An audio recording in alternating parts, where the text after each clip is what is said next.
Hello friends. So இன்னைக்கு date பார்த்தீங்கன்னா 29. இன்னைக்கு பார்த்தீங்கன்னா monthly expiry date. So market கொஞ்சம் ரொம்ப ரணகலமாக இருக்குது. ஏர்லி மார்னிங் பார்த்தீங்கன்னா மார்க்கெட்டுக்கு கேப் அப்பாக இருந்தது. கேப் போயிட்டு ஒரு ஒரு 5 மினிட்ஸ் நல்ல ஒரு புல்லிஷ் மூவ்மெண்ட் இருந்தது. அதுக்கப்புறமேட்டு பார்த்தீங்கன்னா ஒரு 9:45 போல் மார்க்கெட் விழ ஆரம்பிச்சிச்சு. விழுந்தாலும் விழுந்துச்சு, நல்லா விழுந்துச்சு. ஒரு கிட்டத்தட்ட பேங்க் நிஃப்டிலாம் பார்த்தீங்கன்னா ஒரு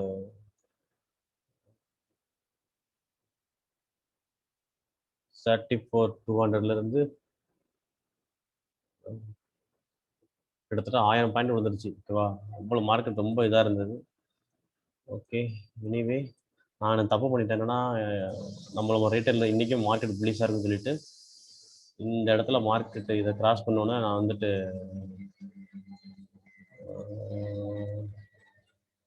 19,300 புட்டை செல் பண்ணிட்டேன். ஏன்னா மார்க்கெட் பார்த்தீங்கன்னா காலையில் எனக்கு புல்லிஷ் வியூவாக தான் இருந்தது. ஸோ புட்டை செல் பண்ணிட்டேன். புட்டை செல் பண்ணும் 14 ரூபாய்க்கு செல் பண்ணியிருந்தேன். அதில் கொஞ்சம் மார்க்கெட்டுக்கு ரிட்டர்ன் ஆயிரும்னு எதிர்பார்த்துட்டு இருந்தேன். பட் தப்பு, ரொம்ப தப்பு பண்ணேன். இன்னைக்கு இன்னைக்கு விட மாட்டேன். 46 ரூபாய் ஆயிடுச்சு. ஓகேவா, ஒரு நல்ல லாஸ். கிட்டத்தட்ட 2,500 லாஸ் ஆயிருந்துச்சு இந்த ஆப்ஷனை செல் பண்ணும்போது. ஓகேவா, அதுக்கப்புறம் பார்த்தேன் மார்க்கெட் ஓகே இன்னைக்கு எந்த பியரிஸ் தான். ஓகே இன்னைக்கு ஸோ அதுக்கப்புறம் பார்த்தீங்கன்னா நம்ம புட் ஆப்ஷனை பை பண்ணி அதுக்கப்புறமேட்டு கொஞ்சம் ஆப்ஷன் செல் பண்ணி எனிவே நம்ம எப்படியோ மேனேஜ் பண்ணி 2,500 வந்து கொண்டு வந்துட்டோம் இன்னைக்கு. ஓகேவா, இதுக்கு மணி பார்த்தீங்கன்னா மணி இப்போ 2 மணி ஆயிடுச்சு. 2 மணிக்கு மேலே ஒரு மூமெண்ட் இருக்கும். இந்த மூமெண்ட்டு பார்த்தீங்கன்னா கொஞ்சம் எப்படி போகுதுன்னு தெரியாது. ஏன்னா மந்த்லி எக்ஸ்பைரி வேறு.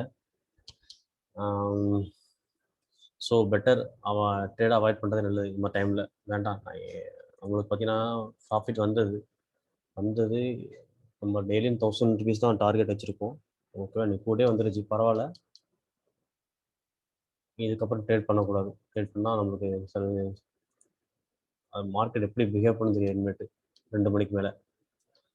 ஓகேவா, ஸோ பிகினர்ஸாக இருந்தீங்கன்னா பெட்டர் ட்ரேட் அவாய்ட் பண்ணிடுங்க. இன்னைக்கு ஜஸ்ட் வாட்ச் மட்டும் பண்ணுங்கள். ஓகேவா, இந்த இடத்துல வரும்போது நான் சுதாரிச்சிருக்கணும். தப்பு பண்ணிட்டேன். சரி, இங்கே டே லோ வந்து பிரேக் அவுட் நின்றுன்னு நினச்சேன். அடுத்த 5 மினிட்ஸில் சட வந்துருச்சு. ஸோ என்றைக்குமே மார்க்கெட் சார்ட்டை தான் பார்க்கணும். மார்க்கெட் நியூஸு லாஸ்ட் 3 டேஸ் பார்த்தீங்கன்னா மார்க்கெட் விழுன்னு சொல்லியிருந்தாங்க. அழகாக மார்க்கெட் ஏறிட்டே இருந்தது. இன்றைக்கி பார்த்தீங்கன்னா இன்றைக்கி மார்க்கெட் ஏறிடும் அவ்வளோதான் அப்படின்னாங்க. மார்க்கெட் விழுந்துருச்சு. என்றைக்குமே ரீட்டைல் ட்ரேடர்ஸ்க்கும் இந்த நியூஸ்க்கு அகைன்ஸ்டாக தான் மார்க்கெட் பிஹேவ் பண்ணும். ஓகேவா, நம்ம மார்க்கெட்டை படிக்கிற நியூஸை படிக்கிறதுக்கு பதிலாக நியூஸ் சேனலு இந்த மாதிரி படிக்கிறதுக்கு பதிலாக சார்ட்டை படித்தாலே போதும். நம்ம ஏதோ சக்ஸஸ் ஆகிடலாம். இல்லை, முதல்ல கேபிட்டல் ப்ரிசர்வ் பண்ணணும். அதுதான் மெயின். ப்ராஃபிட் பார்க்கணுமோ இல்லையோ, லாஸ் ஆகிடக்கூடாது. அதில் கரெக்டாக இருக்கணும். ஓகேவா, இப்போ பாருங்கள், இதுக்கப்புறம் மார்க்கெட் எங்கிட்டு போகுதுன்னு தெரியாது. ஓகே, எங்கிட்டு போனால் நமக்கு பிரச்சனை கிடையாது, நம்ம வெளியே வந்துட்டோம். ஓகேவா, ஓகே ஃப்ரெண்ட்ஸ்.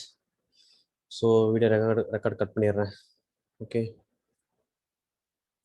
ஓகே, நெக்ஸ்ட் வீடியோவில் பார்ப்போம்.